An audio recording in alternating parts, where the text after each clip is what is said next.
اللہ لا الہ الا هو الحی القیوم۔ آپ اگر برائی پہ عزم بھی کر لیتے ہیں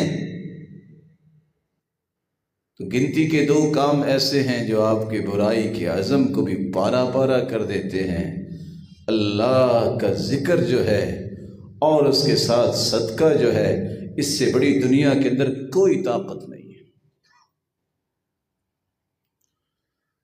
جبریل امین نے اللہ ذوالجلال سے سوال کیا، اللہ ذوالجلال دنیا میں سب سے زیادہ جو طاقتور چیز بنائی ہے صلابت کے اعتبار سے وہ کیا ہے؟ اللہ ذوالجلال نے فرمایا پہاڑ ہے۔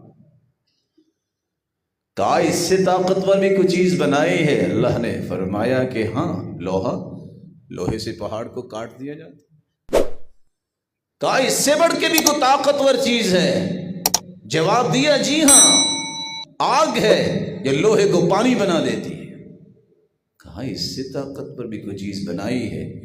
کہا پانی ہے، جتنی مرضی آگ ہو پانی ڈالے تو ختم ہو جاتی ہے۔ کہا اس سے بڑی کوئی طاقتور چیز ہے؟ کہا اس سے طاقتور میں نے ہوا کو بنایا ہے جو پانی کو اٹھاتی ہے، بخارات بنتے ہیں اور بارش برستی۔ کہا اس سے طاقتور بھی کوئی چیز ہے؟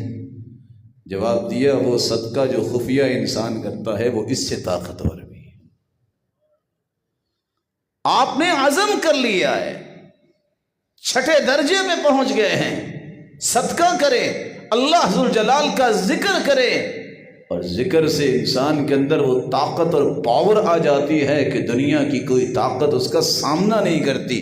استدلال لیا ہے امام ابن القیم رحمۃ اللہ علیہ نے، اتنی بڑی آگ تھی ابراہیم علیہ السلام کے سامنے کہ لوگ وہاں پھینکنے کے لیے خود بھی نہیں گئے، منجنیق میں ڈال کے سیدنا ابراہیم کو پھینکا، اور اتنی بڑی آگ لو طار علیہا طائر سقط مشویا، اگر کوئی پرندہ بھی اس کے اوپر سے گزرتا تو بھنا ہوا گر جاتا، لیکن اللہ کے ذکر نے کیا دکھایا؟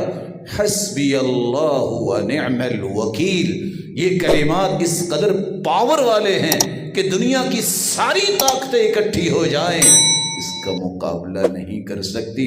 ادھر یہ کلمہ پڑا، اللہ ذوالجلال نے اس آگ کو باغ بنا دیا۔ بیٹھے ہیں، صرف ہاتھ بندھے ہوئے ہیں اور پاؤں بندھے ہوئے ہیں رسیوں سے، ساری کی ساری آگ ختم ہو گئی، صرف وہ رسی پہ آگ لگی ہے جس پہ ساتھ ہاتھ بندھے ہیں۔ جب وہ جل گئی تو مسکرا رہے ہیں۔